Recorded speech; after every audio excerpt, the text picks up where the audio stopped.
on Vantage Point, we'll be exclusively talking about some of the most defining moments of the year, and we'll be looking back at some of the moments, and we'll be learning our lessons, and we'll be moving forward to the next year. Well, today to join the discussion, we have Dr. Dayan Jayatilaka with us. Welcome to the show, Dr. Dayan. Thank you, Stephanie. Well, just as I mentioned earlier, are you content with what we've done throughout the year? No, I'm not entirely critical either. I think that a change was necessary, but I'm not sure it was the kind of change that we've actually been through. Now, the reason I say this is I think we needed a more relaxed atmosphere, which we have got. Now, that's a good thing. More relaxation, more of an attempt at healing the wounds of the war, a softer tone, a lighter touch. I see this in President Sirisena, and I think on balance that's a good thing. But is that the best change we could have had? Is that the kind of change we needed? I think what happened was that you had a 30-year-long war, and then you had 5 years of peace. Now, during those 30 years of war, there were suppressed and pent-up needs of the people. Some of them were material needs, and those were fulfilled in the main by the Rajapaksa second term, which modernized the country to the point that you can't even see that there was a war. If you take many countries which have had wars, the damage is visible for decades. But here, they did a lot to change all that, to transform. But they didn't do something else that was needed. You needed the lid to come off. You needed a greater lightness. You needed more relaxation. They provided the opportunity for leisure, thanks to Gotabe's urban development. But there was no atmosphere of cordiality. It was still a state of siege, mentally. Now, I can understand that, because once you've been through a 30-year war, those who win the war are determined that there will never be another war, and they try to implement that the only way they know how, through rigid security measures. Because they've been through it, they've sacrificed their lives, their limbs, their futures, so they are rather nervous, if you want to call it that, and see everything through the prism of security. And they try to protect us. But sometimes, like parents, they become overprotective. And then there is a kind of a resistance and a rebellion. And that's what happened. That was the change that took place in January and again in August. It was confirmed in August. So that's the plus side, but the minus side, if I may switch the metaphor, is whether we have thrown out the baby with the bathwater, the baby of a strong state. We needed a strong but smart state. We had a strong, not so smart state. Now, I'm not convinced that we have a strong and a smart state, or either a smart or strong state anymore. And in 2016, I'm really worried about what the political agenda has to offer us. So, there are those who would say that we needed to throw out the bathwater while retaining the baby, which we did. Others would say we threw out the bathwater but threw the baby out with it, the baby of the wartime achievements and gains. And still others would be cynical enough to say, no, we threw the baby out, but we kept the bathwater. My point is, we can debate this, but in 2016, what I see are plans to throw not only the baby and the bathwater, but also the bathtub, and dismantle the bathroom itself, and I'm not sure that that's a good idea. So that's it's never easy to understand change, but some of the changes that took place were good. I'm not sure whether they aren't going too far in the wrong direction. Well, as you said, it's that balance, it's striking that right balance. Was that reflective in the government's measures that were taken throughout the year, the entire year of 2015? Again, it's a mixed picture. The answer is yes and no. Yes, in terms of the 19th Amendment. And I would say an emphatic yes, because the executive presidency was too powerful, but it was also valuable. So you needed a middle path between abolition of a valuable executive presidency and allowing it to remain as a top-heavy structure. The 19th Amendment struck the right balance.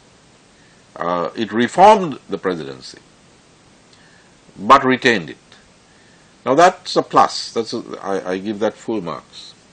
But there were other things that happened which were not so good. I would say the government's co-sponsorship of the Geneva resolution that the Americans brought at the Human Rights Council, that's one. And this sideshow of arrests of former officials. Now, the problem there is that you can't really move forward on reconciliation between the North and the South, which is the stated aim of the government, if you can't have reconciliation between the South and the South. So you need South-South reconciliation as a precondition, or at least as an accompaniment of North-South reconciliation. But when you're jailing guys who were highly placed officials in the previous administration, that's not the best way to reconcile even your own party. So there's a big contradiction between the witch hunt that seems to be going on in the South against political opponents and the stated aims of reconciliation and healing.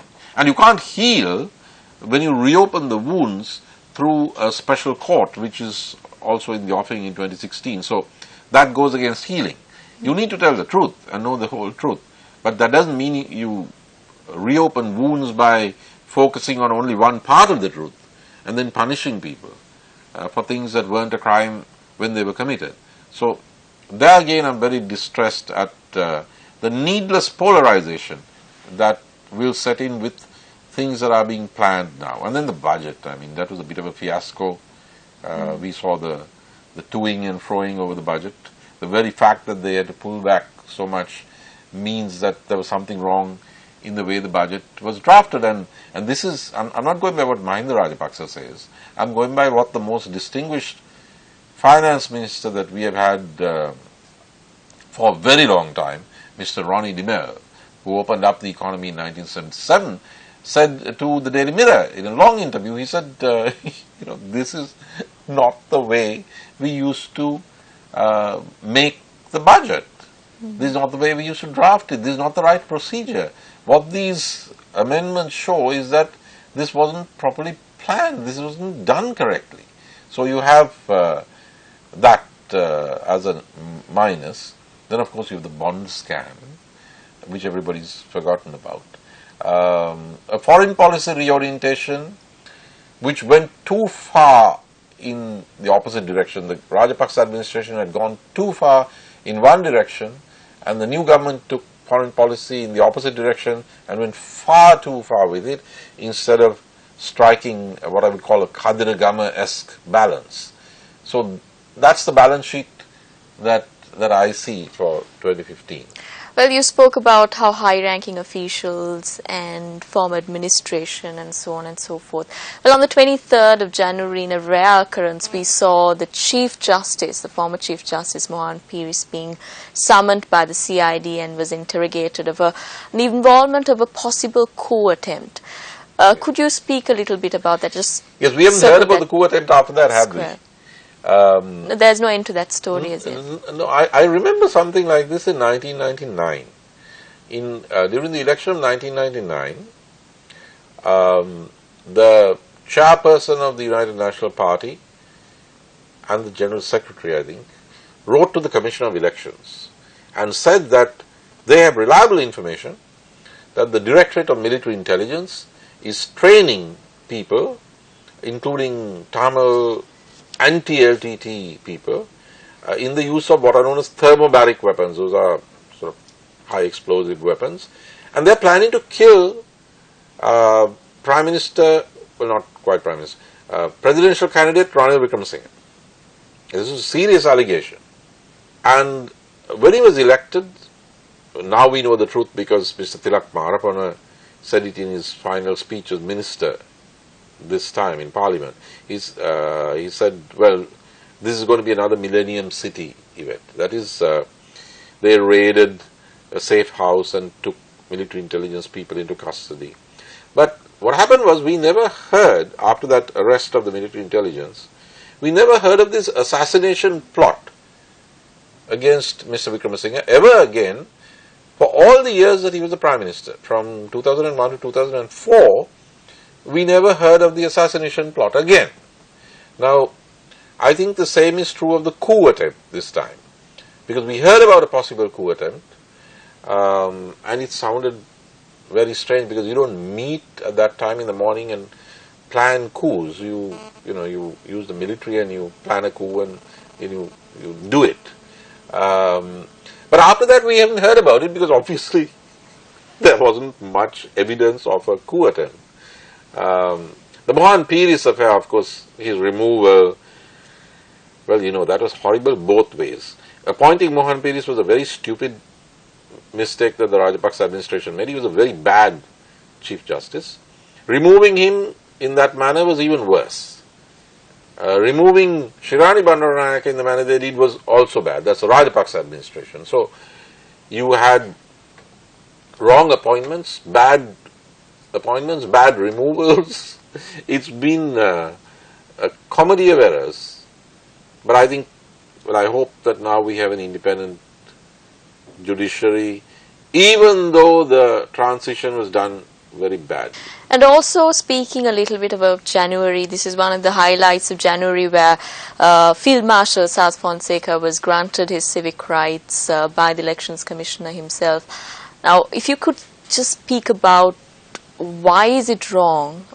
Wasn't it wrong for the former president to remove or strip him of all his rights? Just circle that square for us. Well, what happened after the war, and it does happen in some countries, is that strong generals tend to try to challenge the civilian leadership. And usually the civilian leadership removes them.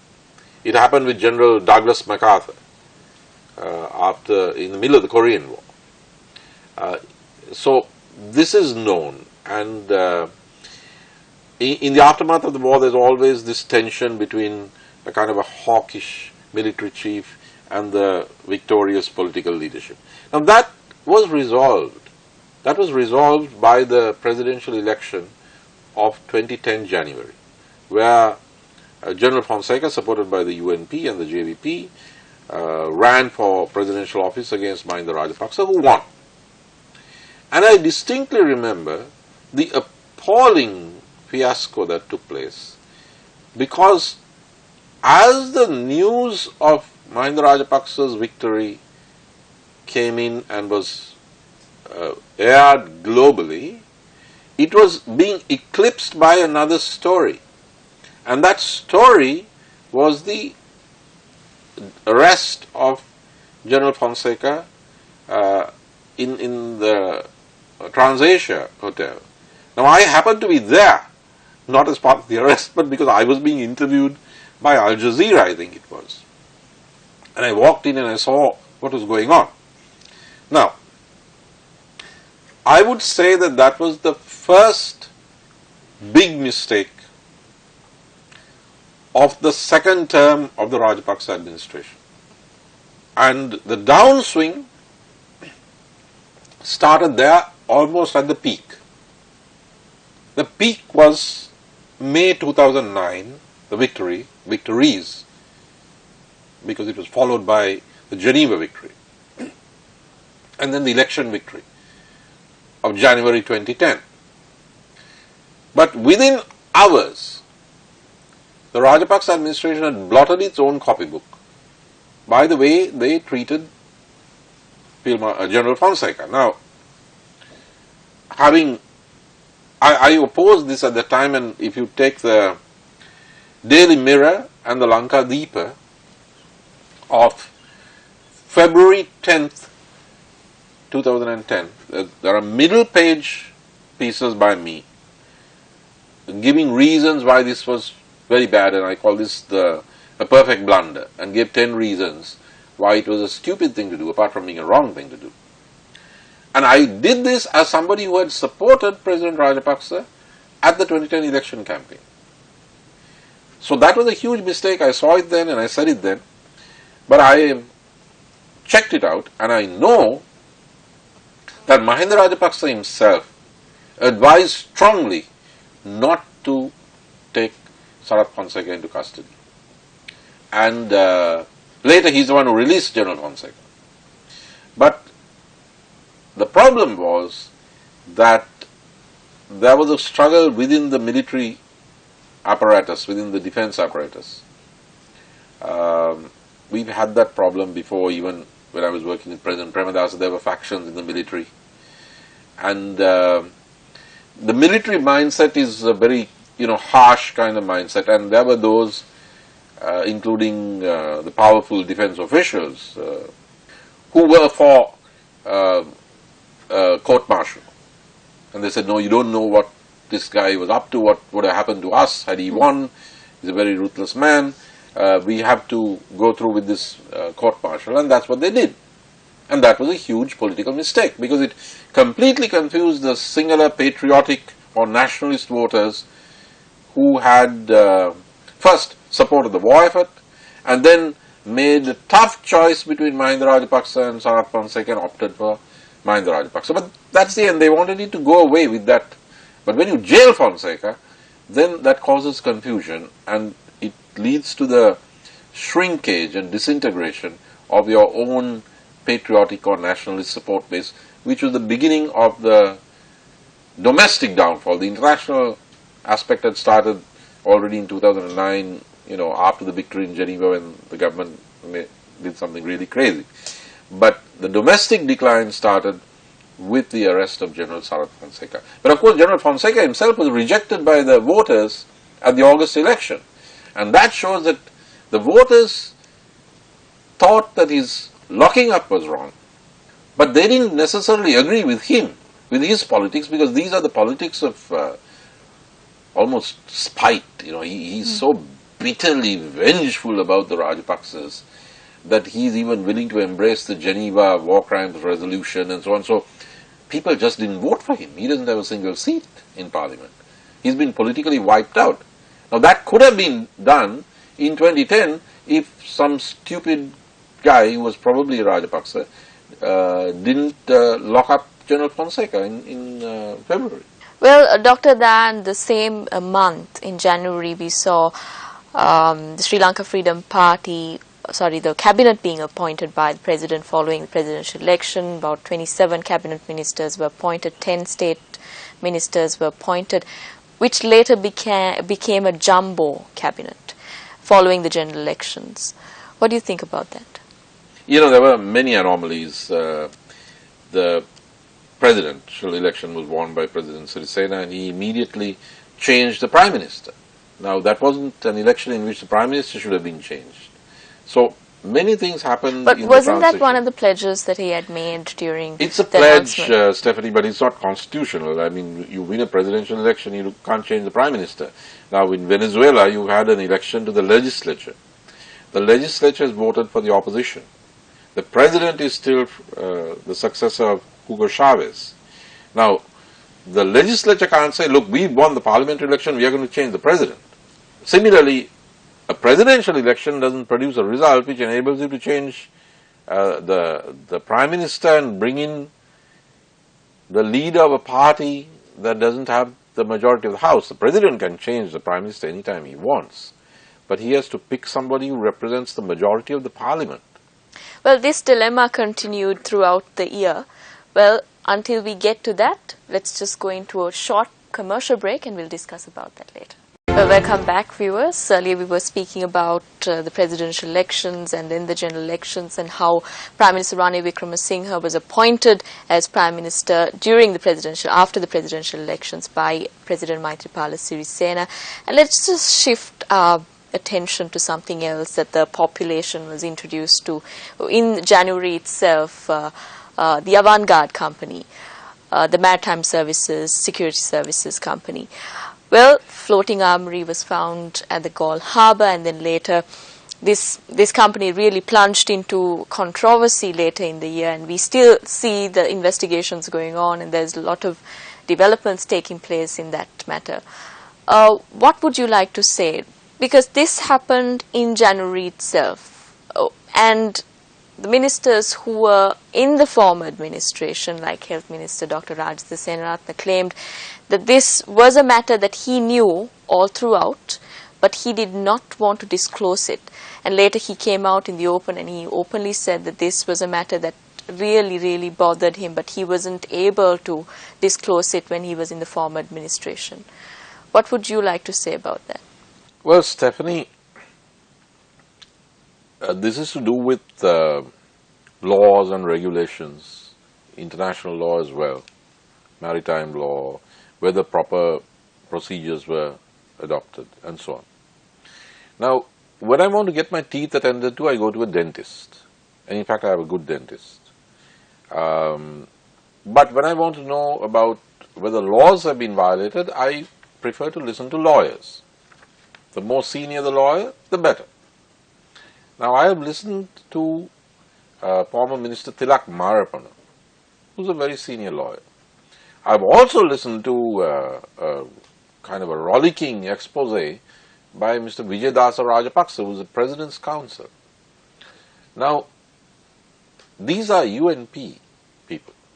Vijayadasa Rajapaksa was very much in the forefront of the struggle to defeat Mahinda Rajapaksa.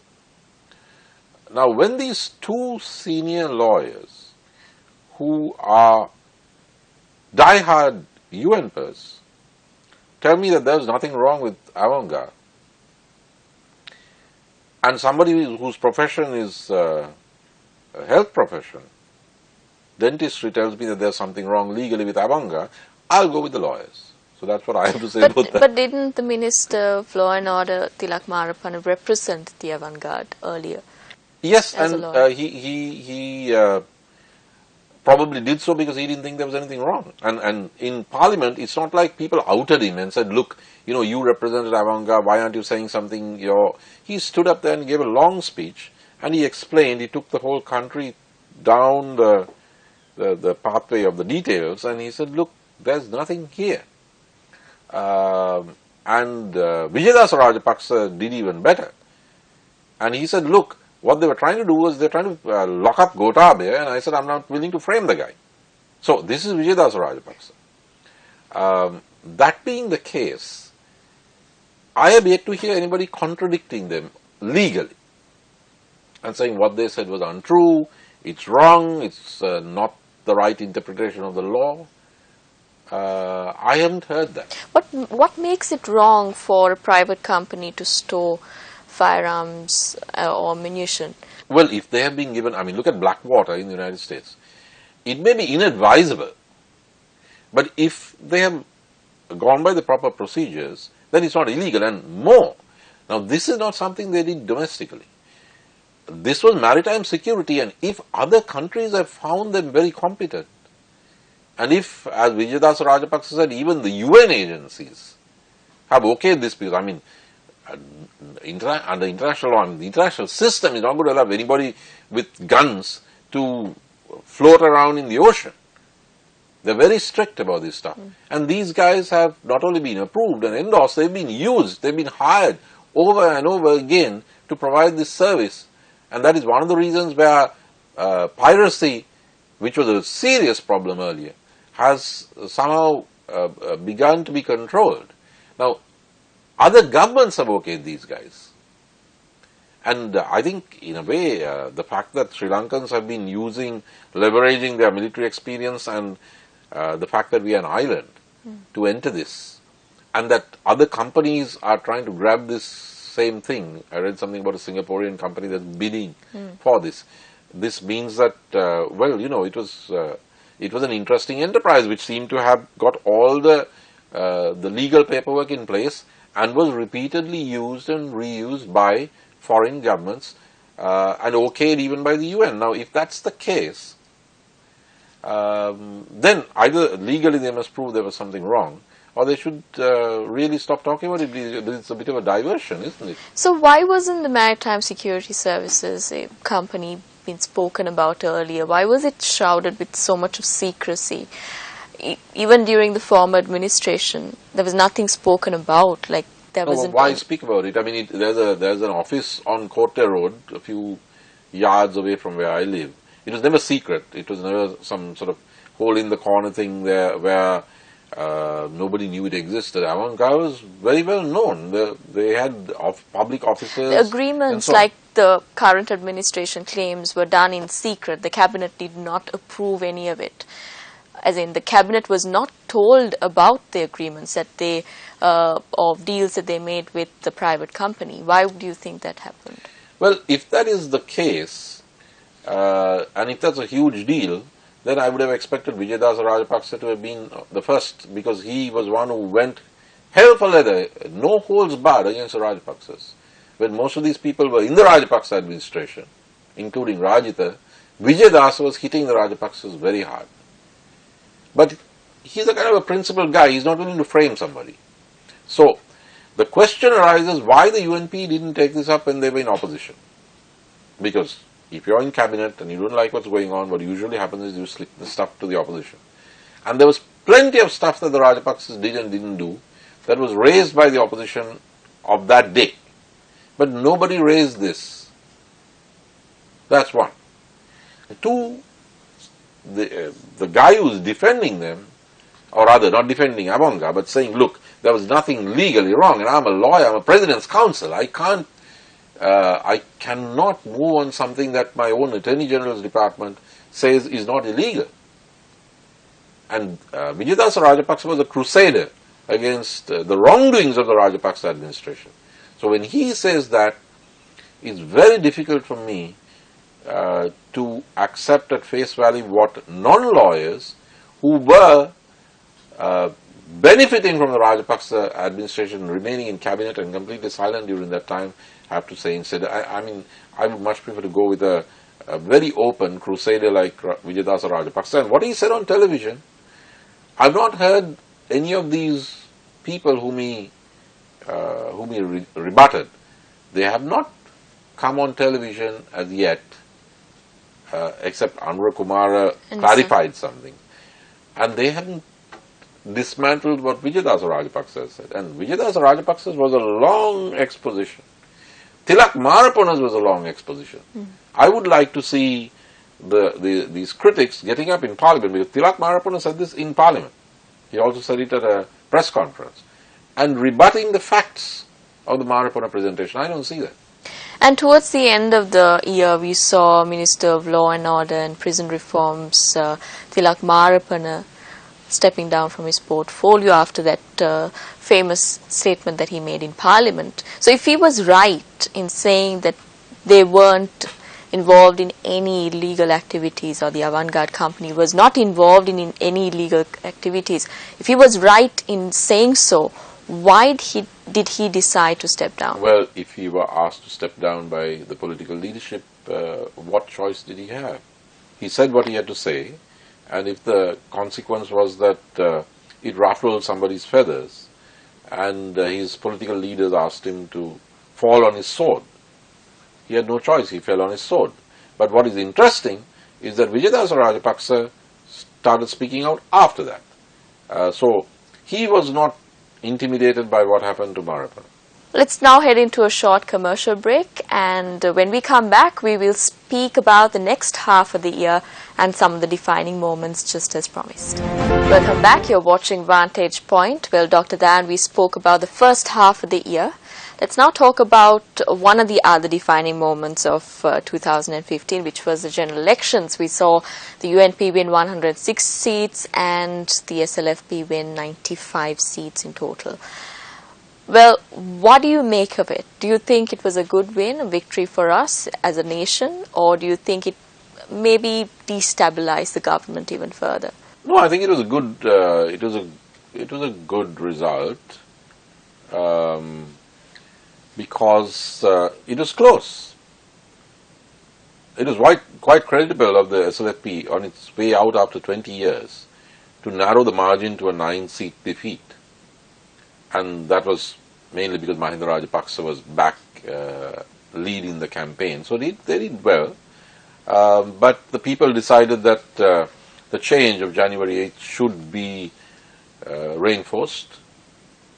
And I think that even the narrow win by the UNP might have been narrower still if the Rajapaksa camp had undertaken an audit about what went wrong during the second term and made the changes necessary in their profile. If they reprofiled, perhaps they might have even won that, because they lost by only 9 seats. But they didn't do that. And the campaign was a quite bad campaign. President Sirisena also tripped them up with that letter and his TV speech. So they lost, despite which they had a chunk, 95. Now, I would have liked it to have stopped at that. And I think President Sirisena could have balanced the UNP and the SLFP. Both sides would have had to turn to him. Instead, here is the mistake that was made. Instead of respecting public opinion on the ground, which gave 106.95, the SLFP was kind of frog-marched into or induced into a coalition with the UNP. And that too happened in a strange way, because if you want to do that, you really need to have a convention of your party. You have to debate this, because they got those 95 seats campaigning against the UNP.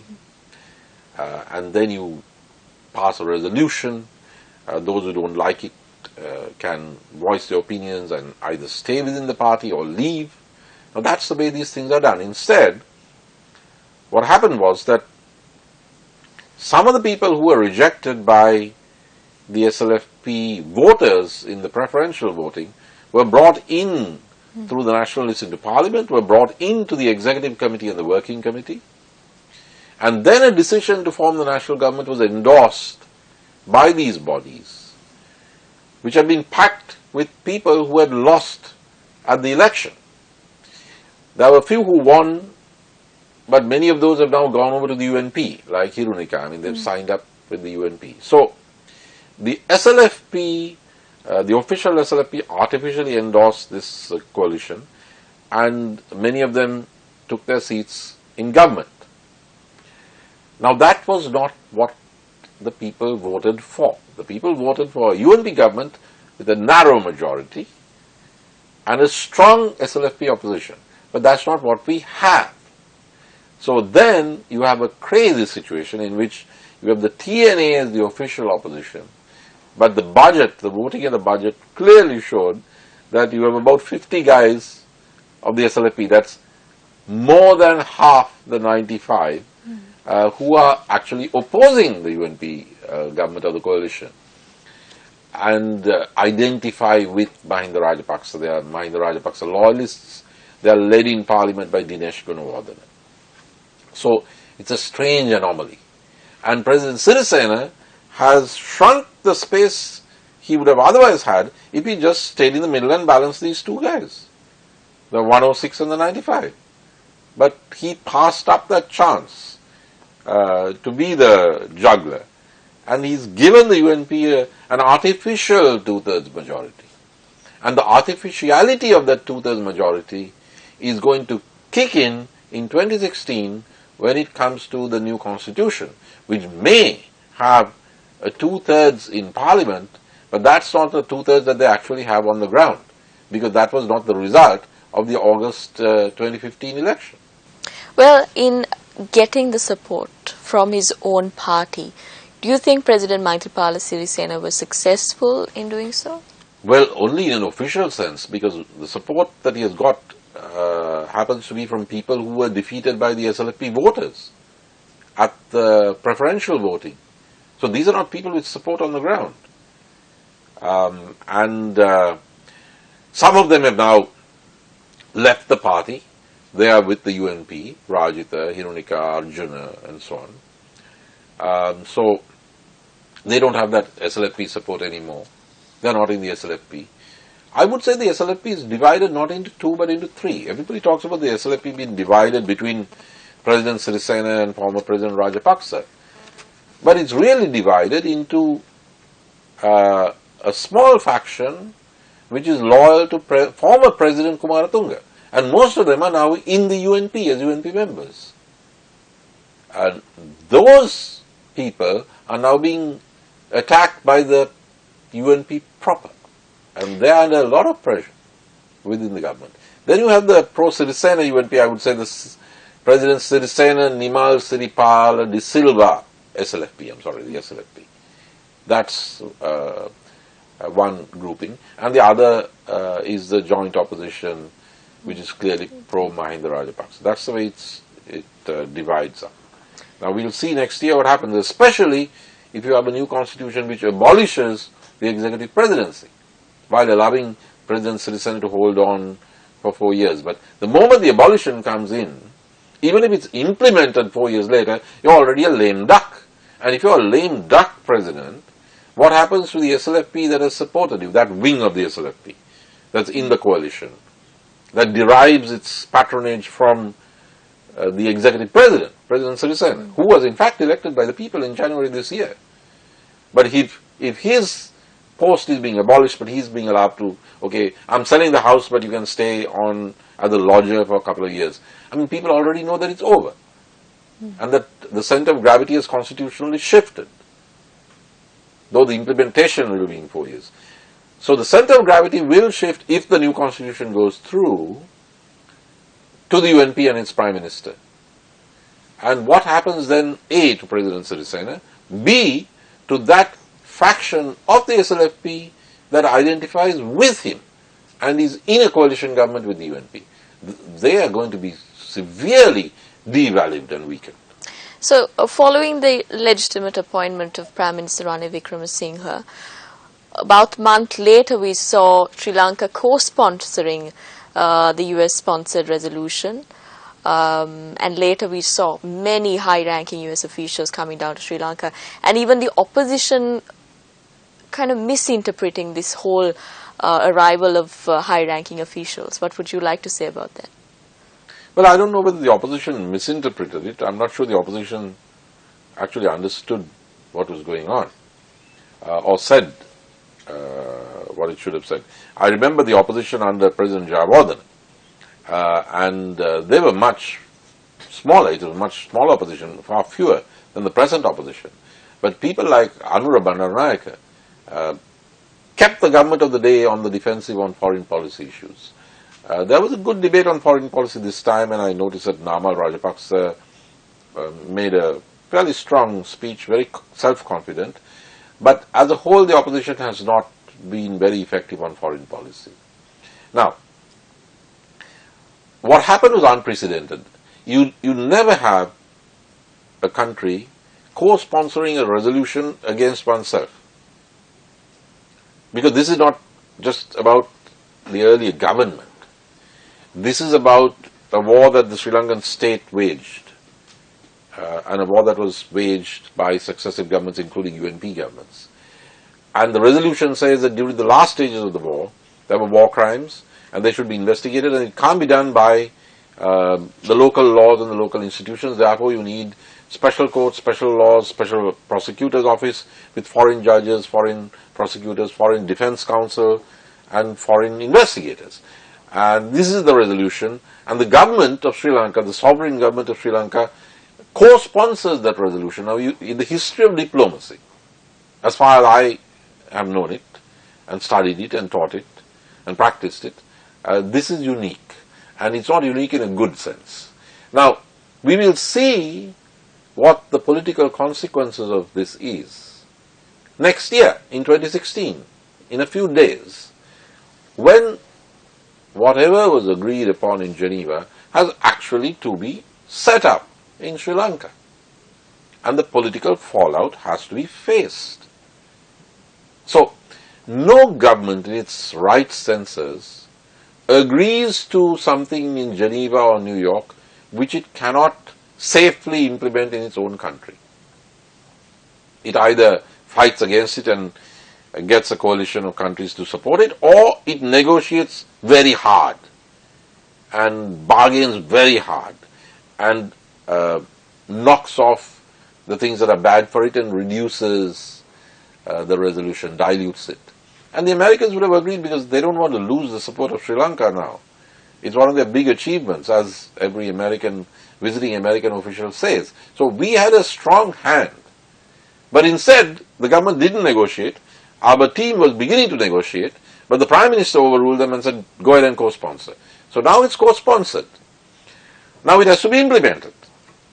It has to get past the Cabinet, the Parliament, the President, and the people, eventually. It has to get past the courts. And I think that will be a needlessly polarizing process. I mean, imagine you're going to set up special courts with special laws and a special prosecutor's office bypassing your laws and your AG's office and your judiciary, and you're going to bring in foreigners and you're going to try the armed forces 6 years after they won a war and finally brought in peace after 30 years. I can't think of... no government has done that anywhere in the world, not even in Britain. And how big a issue is this going to be in the next time we meet in Geneva if we can't implement these recommendations, if we fail in implementing them? Well, what can they do? I mean, and the earlier government would have been in trouble. It would have been in trouble and the noose could have been tightened. Now we have a new administration.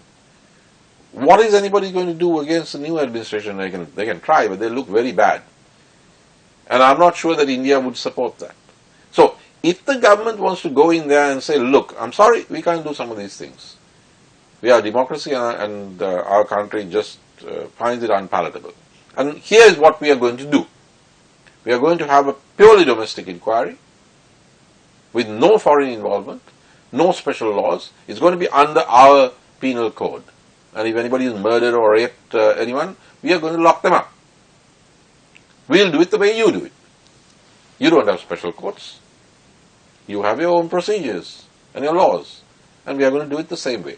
Now, you need a government that's going to do that. Or you have the South African option, which is also a good one. Truth and reconciliation, but no trials. So, let's know what the truth is. But the truth, Stephanie, cannot be a partial truth. Because you have a war that went on for 30 years. Who gives anyone the right to say that you need to investigate what happened only in the last stages?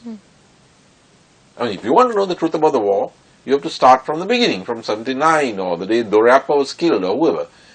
Appoint somebody like Justice Veerabhantri. You remove all of the punitive stuff, no trials, no special courts, nothing. You can actually amnesty everybody. The armed forces and the LTT guys. General amnesty for everyone. Truth Commission, Truth and Reconciliation, headed by Judge Veerabhantri. And you go to Geneva and say, this is what we're doing. Judge Veerabhantri was the Vice President of the International Court in The Hague. Now, instead of that, if this government is going to continue what it did in 2015 and say, look, we are implementing the resolution and this is what we're going to do, we're going to set up this stuff and so on, they are going to face severe political fallout. And that fallout on this Geneva issue may cause the wrecking of this coalition, because I really don't see the SLFP and President Sirisena allowing this to go through in the present form. Some kind of inquiry, probably yes. Accountability, probably yes. But in this huge, dramatic form of a special court, I think that will be very difficult to sell domestically. And we'll see that in a few months. Well, next year, 2016, you early in the show you said it's going to be crunch time for all journalists. Maybe next year. I said that before the camera started rolling. Just before the camera started rolling. So just give us an insight into what you meant by it. Well, Stephanie, the government, the UNP government, has rolled out an agenda which, as a student of politics, I haven't seen any government in Sri Lanka trying, and I haven't seen any government in the world, as far as I know, trying. They're trying 4 big ticket items at the same time.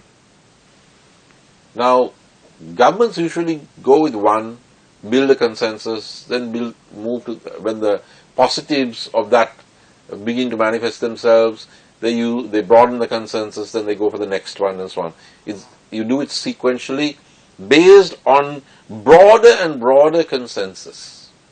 But that's not what this government, Prime Minister Wickremesinghe is trying to do. He's trying to do these four things at the same time, and that's why I think that you're going to have a big bang. One, a constitution which abandons the framework and the category or classification of the unitary state, which we've had from 72 through 78, and in fact we had from the Soulbury Constitution, because you didn't have large-scale devolution of power to the provinces. You had it in 87, but still within the unitary framework explicitly. Now, the new constitution is going to knock off the unitary framework. It's going to move in the direction of federalism because, and I say this not as a political point, but because Prime Minister Wickremesinghe in his Sujata Jayawardene memorial oration explicitly said that the model should be Austria, the model of devolution. Austria is a federal state with a federal constitution. So he's trying that. They're going to knock off the executive presidency, which is elected by the whole people and symbolizes the nation as a whole. So you're going to have devolution that goes beyond the unitary state, but without the cap or the lid that the executive presidency puts on it. So that's very radical, very drastic. Then you're going to have special courts with special laws, special prosecutors, foreigners as experts, forensic experts, to try the armed forces and the former political leadership, that is the Rajapaksas, for having won a war. That's never been done. Usually trials such as the Milosevic trial are when you've lost a war, but not when you've won one, and not 6 years after. So that's the second big thing they're trying to do. The third is the bridge, which your station also telecast, because on December 17th, in the Lok Sabha, a statement was made. And this is not a newspaper interview, this is a statement made in the Lok Sabha by Minister Nitin Gadkari, the Minister of Roadways. He says the Asian Development Bank has granted the money for building this underwater tunnel and land bridge, the sea land bridge it's called, linking India and Sri Lanka. They're going ahead with it. The link is actually Tamil Nadu and the north of Sri Lanka. It's Dhanushkodi Rameswaram. And that Prime Minister Modi has spoken to Prime Minister Wickremesinghe about this during Prime Minister Wickremesinghe's visit to India. Now, nobody's said that's not true and lodged a note of protest with the Indian Foreign Ministry, which is what our Foreign Ministry should have done if the story is a lie. So I would believe the story to be true. And this means that we will be part of the Indian subcontinent. I mean, this is huge. It can't get bigger than that. Now, they're trying that as well next year. And finally, fourthly and finally, a radical economic privatization program. Now, the consequences of all of these put together, each one of them is controversial. Each one of them can crack apart a coalition and cause convulsions in a country. The implications are tremendous. I mean, if you have self-governing provinces, economically self-governing as well, because the central government is retrenching. Prime Minister Wickremesinghe says powers that are granted to a province should not be taken back by the centre, so whatever happens in those areas, it won't take back the powers. How can Uber survive as an economically self-governing province? So all kinds of consequences. Now, each one of these have such consequences. You haul up armed forces people and you question them and you before a special court. All of that creates a situation of polarization and wobble in the vehicle of government. And then you have the Indo-Lanka bridge or the Tamil Nadu north of Lanka bridge, and then you have this privatization. Already the unions have been out in the streets. So how are you going to do all four at the same time, or even in rapid sequence in the same time frame of 1 year? Why haven't other countries done this? Is it because they are dumb and we are super smart, or is it because they are smart and we are dumb? Nobody's tried this before as a package. But former President Kumaratunga and present Prime Minister Ranil Wickremesinghe and Foreign Minister Samaravida seem intent on doing this, and they think this is possible and desirable. We don't know what the joint opposition will do. We don't know what the JVP will do. And we certainly don't know what President Sirisena and his loyalists in the Sri Lanka Freedom Party will do.